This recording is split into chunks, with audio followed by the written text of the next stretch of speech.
Welcome to the Ask Dr. Tommy Show. Dr. Tommy O is sponsored by Church Life Community Church, representing Bishop Dr. Timothy Burkett. Today, we have a special show. I'm back home in my town. I grew up in Freeport, Long Island, so we're here at the PLL at Freeport, Long Island. Today's show is a special show. It's representing Memorial Day, as well as a show on boxing and health and fitness and how they relate together. Today's show is a special show. I'm here with someone that I've grown up with. I've known for 35 years. His name is Joe Higgins, and he's very influential in our community, especially when it's related to boxing. Joe, welcome to Ask Dr. Tommy O. Good to see you, Tommy O. Thank you. My pleasure, brother. Yes, my pleasure. It's great being here. Yeah, great being home. Good seeing you again. All right, can you tell the Ask Dr. Tommy O viewers, give us a little background about how you got involved with boxing? We'll bring it on from there to where we are today. Well, actually, I got involved in boxing as a young teenager. I was in junior high school, actually in Holy Redeemer Roman Catholic School here in Freeport, which is only 2 blocks away. Right down the block. And I had an older brother that got into boxing when he was in the Navy and when he came home from the Navy. But I also was surrounded by boxing fans. This town has always had a rich amount of boxing fans. So there was always critiques on boxing. Right. Oh, someone was always arguing, oh, Ali was better than Frazier, or Sugar Ray Robinson, or this, that, and the other thing. So you naturally came into boxing because it was always being talked about. And then I had a brother that actually did box in the Golden Gloves, and I kind of followed his footsteps, and it led me into boxing. And little did I know, all this time later, I'm still involved in boxing. Okay, why don't you go over your background and your credentials in the boxing community and what you represent? Because from what I understand, you're very influential in the boxing community. Well, I serve as the Freeport PAL president, and also as the Freeport PAL boxing director. I also serve as the vice president of USA Boxing Metropolitan, which is the local boxing council in the United States for our boundaries, our area, which is the 5 boroughs, Long Island, and a pretty good chunk of upstate New York. So as the vice president, I assist the president in governing amateur boxing within this area. So you get to know every coach and every kid in every gym because, you know, there are rules and regulations. And the reason why I got chosen for that is because I was recently retired from the New York City Fire Department, and it gave me more time to commit to my gym and to amateur boxing as a whole. I've boxed as an amateur throughout high school, as a junior boxer. Besides learning how to box, the lessons I learned in the boxing gym from the senior men and from the coaches were definitely life's lessons, without a question, man. Right. So it stays with you, man. It's something that you just always constantly want to give back. Right, and it carries on. Carries on. Carries on. What about the PAL? What does PAL mean, the acronym PAL? Well, it stands for Police Athletic League. And in the old days, it could have been police boys clubs. They're all under the same umbrella. Right. New York City has a very large PAL, and although here in Freeport we are part of National Power, we're a smaller PAL. So we have to rely a little bit more on our smaller community. We don't have quite the budget that some of the larger PALs have. But I'm very fortunate in this town of Freeport that I have a caring community and a large volunteer base, so we have a very well-oiled machine here. You know, it's sponsored by the police department, the Freeport Police Department, and it is run by an executive director, Police Officer Mike Pomerico, and I serve as his president on the civilian side of that. So besides it being a police-themed program, it's really a community-based program that serves youth. It serves every type of youth in all sports, but the boxing really gets down to the nitty-gritty, pretty much of your at-risk youth. And that's where we have a very, very successful program here in Freeport, because we do have a little bit of that element, not unlike any other town, but it's very popular in Freeport because we do have our share of at-risk youth. Right. And the PAL is committed to changing a lot of that those at-risk youths'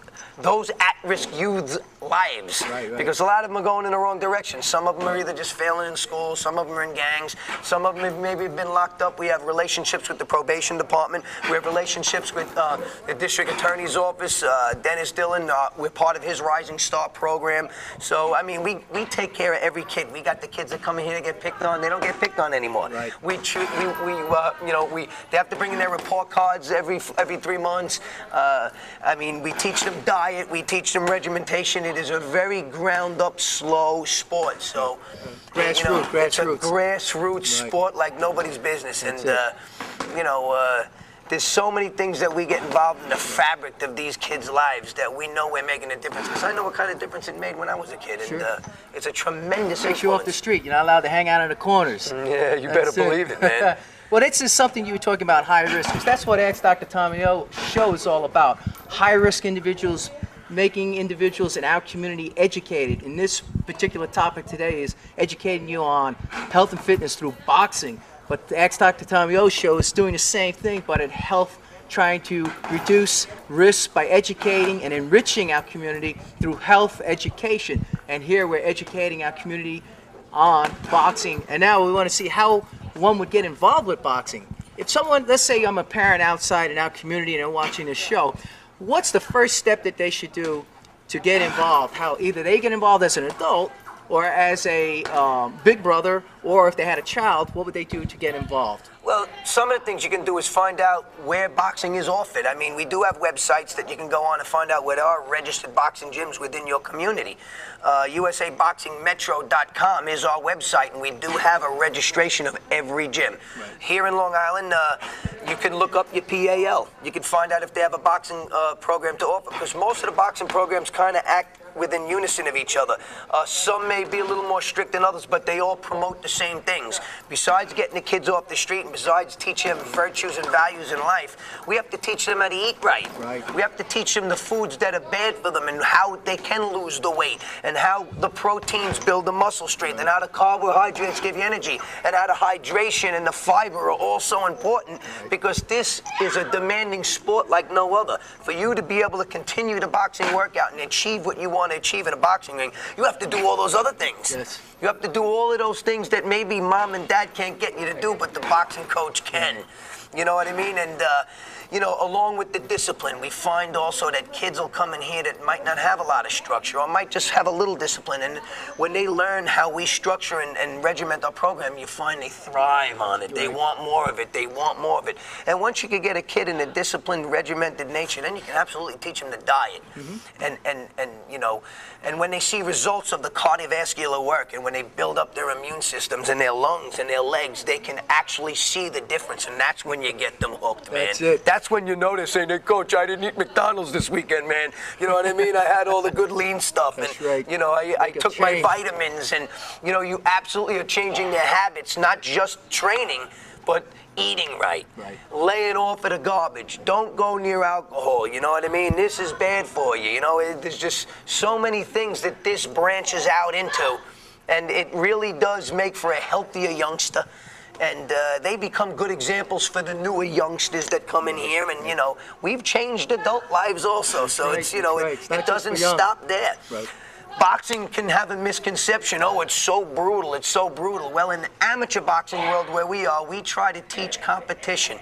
We want the kids to be in shape. The sportsmanship that they learn here and the camaraderie, and Dr. Tom, you've seen it yourself, man. Tom serves as a ring doctor within Metro, and he can see the camaraderie. These guys, they'll box like tigers, but before and after, they treat each other like gold. With respect. Yeah, hugs after. Nothing like you even see on the NBA or on the NFL. They're all trashing the ball, and they're all getting crazy, and they're all acting like knuckleheads. But in the boxing world, people don't realize the camaraderie is the complete opposite. These guys respect each other like nobody's business. And it makes us proud as coaches to see them act that way, because it's a reflection upon your gym. Because those are old school rules that